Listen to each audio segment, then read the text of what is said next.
ہر نیا محاذ کچھ مفروضوں کی بنیاد پہ کھولا جاتا ہے. کبھی مفروضہ درست ثابت ہوتا ہے، کبھی غلط، اور کبھی آدھا درست تو آدھا غلط.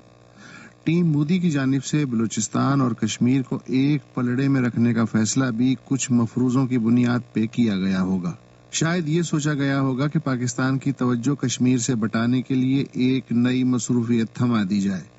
چاروں صوبوں میں سے اگر کسی ایک صوبے میں وفاقی پاکستان سے علیحدگی کی خواہش سب سے زیادہ ہے تو وہ بلوچستان کا بلوچ اکثریتی حصہ ہے. پچھلے 10 برس سے چاروں صوبوں میں سے جس صوبے کے طول و عرض میں مسلسل فوجی اور نیم فوجی کارروائی جاری ہے وہ بلوچستان ہے. سب سے زیادہ لوگ اس صوبے سے غائب ہوئے ہیں، سب سے زیادہ مست لاشیں یہاں سے ملی ہیں. یہ بھی سوچا گیا ہوگا کہ بلوچستان میں اس وقت ایک سے زائد لڑائیاں جاری ہیں. وفاقی سیکیورٹی دستے بمقابلہ الٹرا قوم پرست مسلح بلوچ تنظیمیں، پاکستان نواز بلوچ تنظیمیں بمقابلہ آزادی پسند بلوچ تنظیمیں، آزادی پسند بمقابلہ آزادی پسند، فرقہ وارانہ و جہادی تنظیمیں بمقابلہ غیر سنی نسلی و مذہبی قومیتیں، داعش بمقابلہ القاعدہ بشمول افغان و پاکستانی طالبان.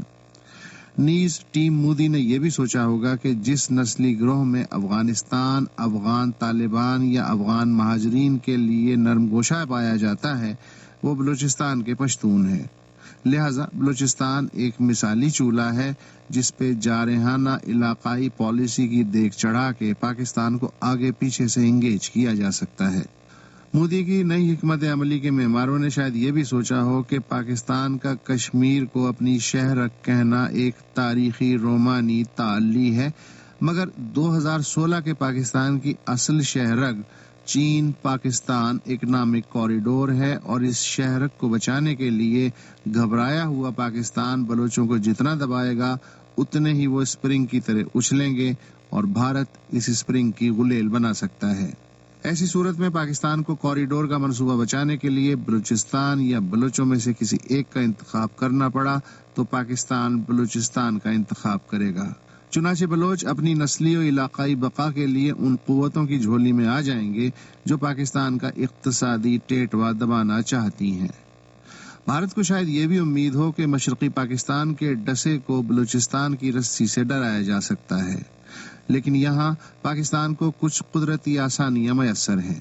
پہلی بات تو یہ کہ مشرقی پاکستان میں 90% آبادی بنگالی تھی اور 90% بنگالی عوامی لیگ کے ساتھ تھے، مگر بلوچستان میں نسلی معاملہ آدھوں آدھ اور سیاسی ایکا نہ ہونے کے برابر ہے، اور وفاق و صوبے کے درمیان 1000 میل کا فاصلہ بھی حائل نہیں، اور یہ کہ مشرقی پاکستان 3 جانب سے بھارت سے گھرا ہوا تھا.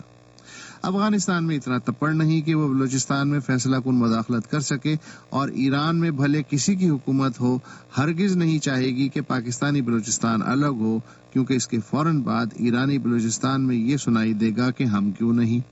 لہٰذا جوہری ہتھیاروں سے لیس بھارت اور پاکستان کے پاس ایک ہی طریقہ ہے، ایک دوسرے کو چرکے پہ چرکا لگاتے رہیں حتیٰ کہ کوئی ایک قلت خون کا شکار ہو کے گر پڑے.